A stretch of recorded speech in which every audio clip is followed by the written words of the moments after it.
Hi guys, welcome back to the channel. Have you ever wondered why we end up buying things we don't really need?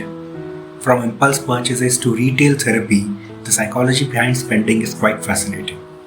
Today we are going to explore why we buy things we don't need and how we can make smarter shopping decisions. So our brains are wired to seek pleasure, and shopping can trigger the release of dopamine, the feel-good hormone.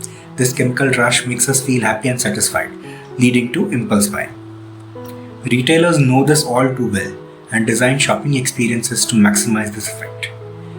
Think about all those flashy displays, limited time offers, and persuasive advertising. It's all designed to drive our impulse spending. Another big factor is social influence. We often buy things to fit in with a group, follow trends, or emulate people we admire, like influencers on social media. This is known as the bandwagon effect, where the desire to conform can lead to unnecessary purchases. Advertisers leverage this effect by using social proof endorsements to create a sense of urgency and desire. And then there's emotional spending. Emotional spending is where shopping can serve as a coping mechanism for stress, anxiety, or sadness.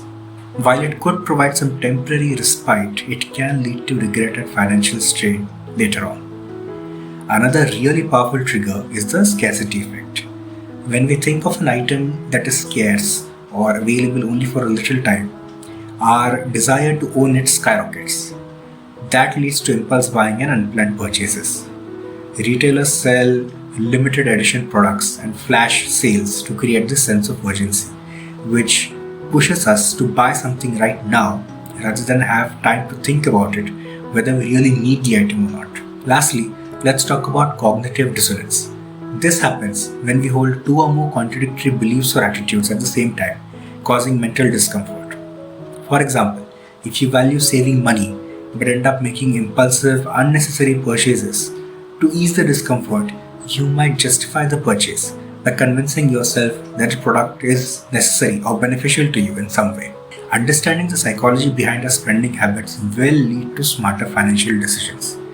Always note that it's not about never spending money, but about spending it wisely. Lastly, I'd love to know what was the most impulsive purchase that you've ever made and how did you feel about it afterwards. Let me know in the comments below. I'd love to hear your stories. Thanks for watching and subscribe for more.